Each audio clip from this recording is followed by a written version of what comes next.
The first human I ever killed was already screaming when I pulled the trigger. That is a memory they asked me to begin with. Every time the lights rise in the interrogation chamber and the translation needles sink into my spine, they want to know why we lost. They want to hear about humanity's brutality in battle. And I always start with that scream, because it still echoes inside me long after my empire burned. My name does not translate cleanly into your language. Closest approximation, Veilcor, 3rd Legion shock trooper, the Threxian Concord. I was bred for conquest, trained for obedience, and taught from birth that humans were fragile mammals clinging to a backwater world. Easy prey, temporary resistance. None of us were prepared for the truth. The war began the way all Threxian wars do. Clean, precise, inevitable. Our armada slipped out of fold space above your solar system like knives through silk. We disabled satellites. We shattered orbital defenses. Your moon trembled when our cannons fired, and Earth's skies filled with burning metal. Victory was calculated at 98%, but that was only the beginning. I remember watching Earth from orbit, blue and green and painfully alive, and feeling something unfamiliar tighten in my chest plates. Curiosity, perhaps, or dread. Our commanders dismissed it as prey instinct empathy, a flaw to be corrected later. Then the humans launched their counterattack. It made no sense at first.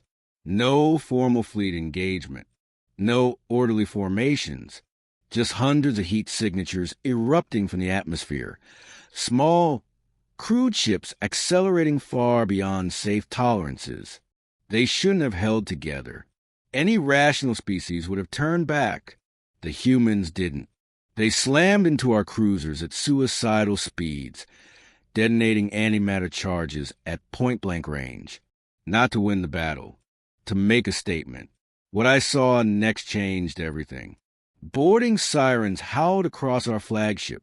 Humans poured through hull breaches, their armor scorched, their bodies already dying from radiation exposure.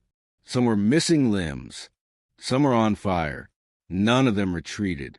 They fought like creatures who had already accepted death and decided to take you with them. I killed 3 that day. The first never raised his weapon. He was dragging a wounded comrade toward an escape pod, blood floating in perfect red spheres around them. My training screamed at me to eliminate the threat. So I did. The human I shot was still screaming when he died.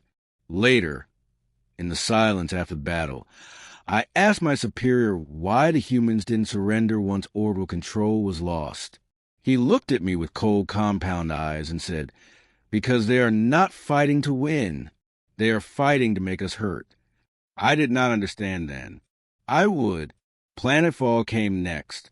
We deployed across Earth's major population centers, expecting fracture resistance. Instead, we found empty cities. Power grids sabotaged. Roads collapsed. Oceans mined with weapons centuries old but brutally effective. The humans had abandoned their homes. They had turned their world into a trap. Every forest burned with hidden turrets. Every mountain concealed launch silos. Even the ruins fought back. Collapsed buildings detonated when our patrols passed through, burying soldiers alive beneath their own victories. But the worst part wasn't the technology. It was the humans themselves. They didn't fight like an organized military. They fought like ghosts. Farmers by day, killers by night. They learned our patrol routes, our shift rotations, our breathing cycles. They left messages carved into the bodies of fallen Threxians, written in blood and ash. We are still here. Every time we thought we'd broken them, they changed tactics. When we adapted, they adapted faster. And when we finally cornered them, when victory seemed inevitable again, they smiled. But that was only the beginning. I met Captain Mara Ellison during the siege of Denver, what was left of it. She was human, female, missing an eye and most of her left arm. She should have been dead. Instead, She was coordinating artillery strikes with nothing but a broken tablet in her own voice, shouting orders through smoke and fire like a god of war. I shot her. The round punched through her chest and threw her against a concrete wall. I expected the usual shock, fear, collapse. She laughed. Even now, that sound haunts me. Her soldiers drag her away as explosions rock the battlefield. I thought that was the end of her story. I was wrong. Weeks later, during a night assault on a human bunker complex, my unit was ambushed. EMP weapons detonated, frying our exoskeletons. Gravity shifted. Walls folded inward. Humans poured in, silent and relentless. I fought until my weapon overheated, until my claws were slick with blood, human and Threxian alike, until a shock baton slammed into my skull and the world went black. When I woke, I was here, captured. The humans did not torture me. That was the first cruelty. They healed my wounds, fed me, gave me water. Then they brought in Captain Ellison, her chest bound in synthetic tissue, her missing eye replaced with a dull metal implant that glowed faintly in the dark. She sat across from me, calm, tired, unstoppable. "You want to know why we fight like this," she said, her voice hoarse but steady. "Why we don't surrender." I said nothing. She leaned forward. "Because we learned something a long time ago. If someone comes to erase you, you make damn sure they remember you existed." What she showed me next changed everything. Footage, not propaganda. Records, archives of human history, wars, genocides, extinctions. Humans killing humans with a creativity that made my species' conquest look merciful. "But we survived," she said. "Every time." I realized in the mistake we had made. We thought humanity's violence was a flaw. It was a weapon. The turning point came when the Concord authorized atmospheric purge protocol, the sterilization of Earth's biosphere, a final solution.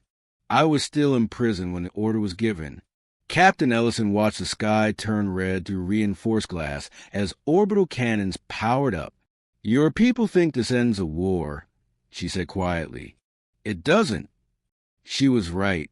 Hidden beneath Earth's crust, humanity had built something forbidden, an ancient idea wrapped in impossible engineering, a weapon not meant to conquer space, but to deny it, the graveyard drive, a planet-killer engine designed to collapse local space-time into a permanent dead zone.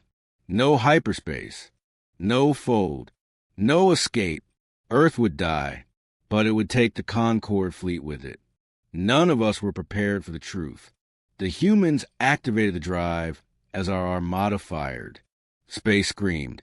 Stars bent. Ships folded like paper. Entire legions vanished into nothingness, erased not by fire, but by absence. I felt it even from the bunker, a pressure inside my skull as reality itself recoiled. Captain Ellison collapsed beside me, blood seeping through her bandages. She smiled anyway. "We told you," she whispered. "We're still here." Earth cracked apart moments later, consumed by its own weapon. I survived only because I was underground, shielded by human hands. Now I sit in this chamber, the last Threxian soldier alive, recounting humanity's brutality to a council that no longer exists. You asked me why we lost. I will tell you. Humans do not fight to dominate. They fight to endure. And if you ever come to them again, if you ever hear a human scream on the battlefield, pray it's the last sound you ever hear.